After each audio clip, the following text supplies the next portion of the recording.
As usual, the family that eats together go got together.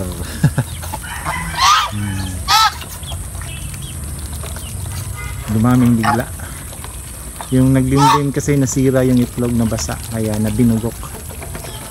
So 2, 4, 6, 8, 10, 11 all in all, kasi inihawan ito. May nag-ihaw man lang na ito. So just the dami din na lang. Tapos yung area nila kung saan sila naglimlim, may nag-istorbo pang tao. So hindi nakakonsentrate, nakaalis-alis. Kaya linipat ko to ng area ng linilimliman, Marinity. Tapos yung itlog nila nawala. May 3 itlog na nawala. Tapos yung isang itlog pumutok.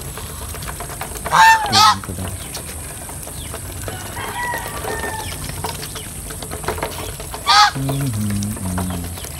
Oh, diba? May chismoso. Tingnan mo ito. May chismoso. Basta gang certified chismoso. Yun na yun, Madonity, Galbas, everyone. Chillax na po tayo. Ito na po ang last trabaho ko. Tapos after dito, doon ako sa tindahan naman namin.